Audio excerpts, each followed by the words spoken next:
Merci beaucoup, au revoir. Merci, au revoir. Une autre terre aussi où l'on déguste bien, où l'on mange bien. Allez, je vous emmène sur les étapes de l'été, direction l'Auvergne. Les routes de l'été Sud Radio, 10h midi. Laurence Perrault. Et nous continuons, regardez même sur la page Facebook, vous êtes avec moi à réagir. Donc dès que je le peux, je partage vos réactions. Et Véronique nous dit, ça m'attend dans le Gers, l'abattoir ne fait que de la viande française de la région. Ben voilà, comme ça on le sait. La viande maturée est pratiquée uniquement chez les artisans bouchers ainsi que chez les agriculteurs pratiquant la vente directe. Ça c'est notre ami HJC qui m'a toujours donné que ses initiales et non pas son vrai prénom, mais c'est pas grave. Peut-être qu'avant la fin des routes de l'été, je l'aurai.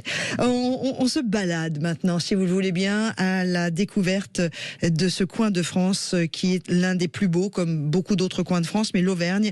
On va s'arrêter à Polignac pour découvrir ce très très joli village et sa forteresse. Et exactement, la forteresse de Polignac. L'amour est une forteresse dont les murs sont faits de tendresse, aussi fin qu'un papier de soie. Bon, alors je pense que les murs de la forteresse de Polignac ne sont pas aussi fins qu'un papier de soie, mais c'est beaucoup d'amour que met toute l'équipe qui continue de faire vivre cette forteresse. Nicolas Bissonnier, bonjour. Bonjour. Merci d'être avec nous, comment ça va ? Ça va très très bien. Ah bah ça s'entend, c'est cool. Vous êtes régisseur de la forteresse de Polignac. Moi j'ai eu envie de m'y arrêter parce que c'est quand même un site exceptionnel à Polignac, exactement en Auvergne. Est-ce que vous pouvez déjà me raconter l'histoire de cette bâtisse qui est impressionnante ? Oui, alors c'est une forteresse qui existe déjà depuis les années 930, les plus anciennes traces qu'on en ait, et qui a quasiment toujours été occupée par la même famille qui porte le nom du village, la famille de Polignac. Et on l'appelait la forteresse imprenable parce qu'elle est très impressionnante, construite sur les restes d'une cheminée de volcan, ce qui fait que tout autour on a une falaise qui fait en moyenne 60 mètres de hauteur, 800 mètres de rempart et surtout 6 portes fortifiées à franchir avant d'atteindre le sommet. Donc elle méritait son titre de forteresse imprenable. Et c'est incroyable. Alors déjà, pour tous ceux qui écoutent Sud Radio, si vous ne connaissez pas la forteresse de Polignac, je vous invite à aller sur le site internet forteresse de Polignac en un seul mot toutcollé.fr. Visuellement, on se prend une claque. Vous savez, ce sont des sites comme ça, comme le site de Carcassonne quand on y va pour la première fois. On se prend une claque visuellement, émotionnellement. C'est assez incroyable. D'ailleurs, comment on y monte ? Il faut des bonnes baskets ? Ah, il va falloir des bonnes baskets. Il y a environ 200 mètres de montée goudronnée pour y arriver. Mais voilà, une fois qu'on est sur le site, après, on a un avantage par rapport à beaucoup de châteaux, c'est que d'habitude, on est enfermé à l'intérieur des remparts. Eh bien, nous, quand on est à l'intérieur de la forteresse, on est au-dessus des remparts parce qu'il n'y avait pas besoin de faire des remparts de 100 mètres de haut pour bien protéger, étant donné qu'on avait déjà les 60 mètres de falaise. Donc, le panorama à 360 degrés s'ouvre devant vous en permanence. C'est incroyable. Et puis, il y a une histoire d'une richesse. Oui, une histoire riche avec cette famille de Polignac qui était l'une des plus grandes familles de l'histoire de France. Nous avions ici une duchesse de Polignac qui a été la favorite de la reine Marie-Antoinette, un prince de Polignac qui a été premier ministre de Charles X. Donc ils ont occupé toujours des très hautes fonctions et même dans cette région, c'était la famille la plus importante.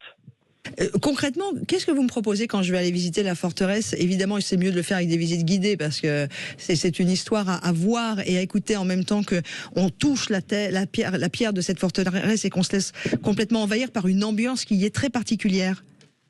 Oui, alors ce qu'on essaie de faire, c'est de rendre l'histoire de cette forteresse et l'histoire de France en même temps la plus ludique possible pour les personnes, à travers des visites guidées pour connaître la vie d'époque et également à travers des expositions qui rendent la chose beaucoup plus intéressante et notamment des expositions sur les idées reçues au Moyen-Âge, les fausses idées qu'on peut se faire sur cette époque ou encore sur l'hygiène au Moyen-Âge, puisque les gens n'étaient pas aussi sales que ce qu'on peut imaginer. Ouais, c'est incroyable et moi j'aime beaucoup être avec vous, Nicolas Bissonnier, régisseur de la forteresse de Polignac. C'est ouvert toute l'année ou c'est particulier ?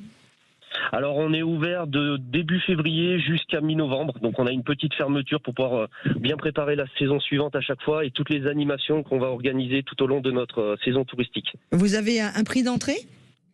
Alors le prix d'entrée pour les adultes est à 6 €. Il appartient toujours à la famille Polignac ou c'est devenu maintenant un site de l'État et patrimoine historique de France ? Alors, ça appartient à une fondation d'utilité publique qui est toujours présidée par un prince de Polignac. le prince Ludovic de Polignac, et on a signé, notre association dont je fais partie, a signé une convention avec cette fondation pour qu'on puisse gérer l'animation courante au niveau local, avec des bénévoles et avec des gens qui aiment leur patrimoine. Voilà, n'hésitez pas à aller visiter cette forteresse de Polignac. Merci beaucoup, Nicolas Bissonnier. Merci à vous. Régisseur de la forteresse de Polignac, une dernière question.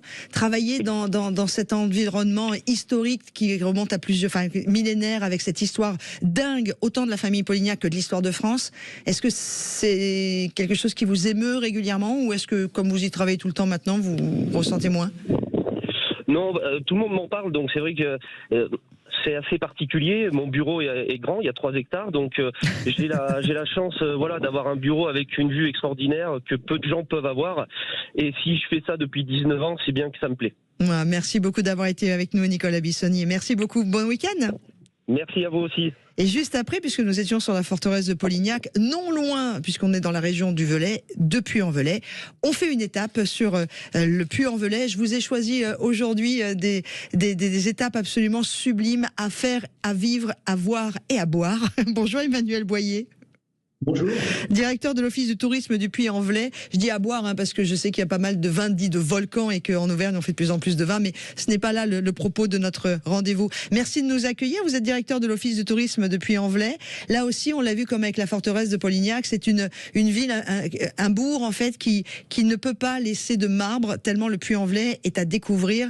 On peut en parler parce qu'historiquement déjà là c'est pareil, il y a des choses exceptionnelles. Oui, comme Polignac, le volcanisme a façonné le Puy-en-Velay, mais pas seulement le volcanisme, il y a l'histoire aussi des hommes, comme la famille de Polignac. Ici, ce sont plutôt l'empreinte des chanoines de l'évêché, qui d'ailleurs se sont souvent heurtés au Polignac, qui ont fait l'histoire de cette ville et qui est aussi marquée par le chemin de Saint-Jacques-de-Compostelle, puisqu'elle est la capitale de ces chemins en étant le départ. Je fais juste une précision. Oui. Vous avez cité le Velay. Nous sommes dans le Velay avant d'être dans l'ancienne Auvergne administrative, parce que nous étions que administrativement dans l'Auvergne, et aujourd'hui nous sommes au cœur de l'Auvergne-Rhône-Alpes, et on est un vrai trait d'union entre ces deux ex-régions, parce qu'on est à cheval sur les deux avec des attractions réciproques. Et on rappelle qu'on peut toujours aller devant, surtout lorsque l'on sait d'où l'on vient, et donc c'est important de repréciser tout ça. C'est un véritable retour en source au Puy-en-Velay. Alors évidemment, on va tout de suite faire un mot sur Saint-Jacques-de-Compostelle et les grands itinéraires, parce que vous l'avez dit vous-même, c'est un point de départ incroyable. Moi qui est en train de préparer, de faire une partie du parcours, à chaque fois que je commence à regarder le parcours, je tombe toujours sur le Puy-en-Velay comme étant l'une des plus belles destinations de départ ou même de passage. Oui, parce qu'on part du Puy-en-Velay, mais on peut aussi arriver au Puy-en-Velay. Il y a la voie de Genève, la voie de Cluny et de Lyon. Et il est vrai que la Via Podiensis est la plus fréquentée aujourd'hui, la voie la plus fréquentée. On dit que 85% des pèlerins qui partent de France partent du Puy-en-Velay. Et c'est vrai que l'histoire du chemin, elle a façonné cette ville aussi par les pèlerinages qu'elle a générés et la fréquentation, mais aussi par tous ces édifices. Je pense notamment à la cathédrale qui s'est développée avec le pèlerinage, et puis cette chapelle qui est érigée sur ce promontoire, sur ce digue volcanique. Justement, cette chapelle qui a été voulue par l'évêque qui a lancé cette voie du Puy, l'évêque Gotescalque. Et puis évidemment, alors on n'a pas besoin d'être religieux, parce que c'est aussi et surtout spirituel. Alors évidemment, il y a le patrimoine religieux qui est là et qui est très fort. On peut aussi bien sûr faire beaucoup d'autres choses au Puy-en-Velay pour ceux qui ont envie de découvrir le patrimoine de cette région. Oui, tout à fait. Il y a bien sûr la visite des monuments qui, à elle seule, est une occupation pour plusieurs heures dans la journée. Mais il y a une dynamique sur cette ville en matière d'événementiel, qu'il soit culturel ou sportif. Et cet été, notre activité est marquée par des événements culturels importants. On a une très très belle exposition en partenariat avec le musée d'Orsay, au musée Crozati, qui s'appelle Autoportrait, avec Van Gogh, Cézanne et bien d'autres. Donc c'est une très très belle expo à visiter. Et puis on a un été riche de festivals, que ce soit dans la ville même ou autour de la ville. Je pense au festival de la Chaise-Dieu qui viendra clôturer le mois d'août, mais aussi le festival des cuivres du Monastier juste à côté, et notre festival également folklorique international qui vient donner de la couleur aux rues du Puy, qui ont déjà ce parfum du Sud. Il y a aussi la très très belle opération qui a commencé depuis le 1er juillet, c'est Puits en Lumière. Alors, Puits de Lumière est effectivement Puits de une Lumière, des attractions événementielles, puisque ici, la nuit, tout prend vie. Il y a un parcours, la nuit venue, qui permet de déambuler dans la ville et de se raconter ou se faire raconter à travers les images qu'on voit l'histoire de cette ville. Chaque monument est un spectacle à lui seul, que ce soit le musée, la cathédrale, l'hôtel de ville. Vous êtes emmené par ces spectacles de lumière qui racontent à la fois l'histoire de la ville et qui vous font rêver dans ces soirs d'été. Et puis on a une deuxième activité qui est au cœur des Lumières, dans notre Hôtel-Dieu, un site qui s'appelle l'Hôtel des Lumières, où on propose des spectacles immersifs, toujours autour de cette thématique de la lumière, où on emmène les visiteurs dans différents voyages. L'épicurienne que je suis et que je continuerai d'assumer, mais j'avais une grand-mère qui s'appelait Simone Goulu. Je ne peux pas me battre, monsieur, c'est comme ça. En plus, elle était chef, donc comment voulez-vous que je m'en sorte ? Pour trouver un hébergement, un restaurant, c'est très facile aussi. Évidemment, on peut se rapprocher de l'Office du tourisme, dont vous êtes le directeur, Emmanuel Boyer, pardon. Concrètement, on a tout ce qu'il faut, même en grande période estivale comme ça, où les pèlerins pour le Saint-Jacques-de-Compostelle sont très nombreux.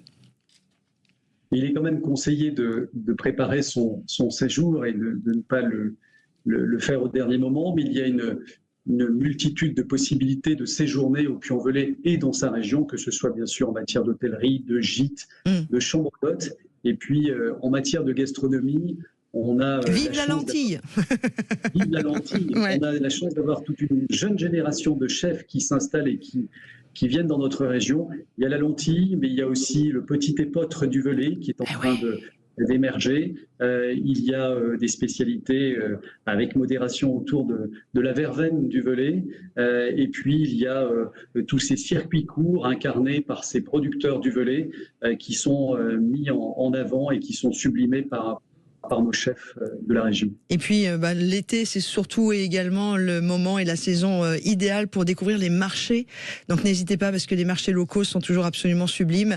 Et d'ailleurs, on parlera de gastronomie du Puy-en-Velay à la fin de notre rendez-vous à 11h30 avec un chef que vous devez bien connaître. Il s'agit de François Gagnère, qui défend les couleurs hautes du Puy-en-Velay, bien sûr, mais aussi de l'Auvergne en général, parce que c'est un des chefs qui travaille vos produits d'une façon exceptionnelle.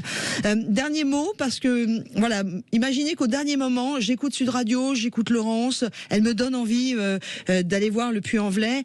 Vous êtes comment en termes de tourisme ? Parce qu'on parle beaucoup d'hyper-tourisme en ce moment. Est-ce que le Puy-en-Velay est complètement bardé de touristes ou ça va, c'est encore vivable ? Je crois qu'on a un tourisme qui est bienveillant, donc on n'est pas en saturation. Ici, vous l'avez dit en début de propos, c'est un véritable retour aux sources que l'on propose, à la fois dans l'histoire, dans le patrimoine, mais aussi dans la nature environnante, parce que je ne l'ai pas cité, mais vous me donnez l'occasion de le faire. On a la chance d'avoir 2 sites exceptionnels que sont les gorges de l'Allier et les gorges de la Loire, puisque vous êtes aux sources de la Loire. Et donc, il y a suffisamment de terrain de jeu pour que chacun puisse s'exprimer et ne pas être dans des surfréquentations. Magnifique. Je crois que l'itinérance qui est incarnée beaucoup par les chemins, il y a le Saint-Jacques, mais il y a le Stevenson, on a beaucoup d'itinéraires. Vraiment, ce sont des moyens aujourd'hui de consommer un tourisme durable et super. En harmonie avec la région. Magnifique. Emmanuel Boyer, directeur de l'Office du tourisme du Puy-en-Velay. Vous allez me revoir très vite. Je suis absolument fan de votre commune et de votre région. Je vous embrasse et merci, monsieur le directeur de l'Office du tourisme, d'avoir été avec nous sur Sud Radio ce matin.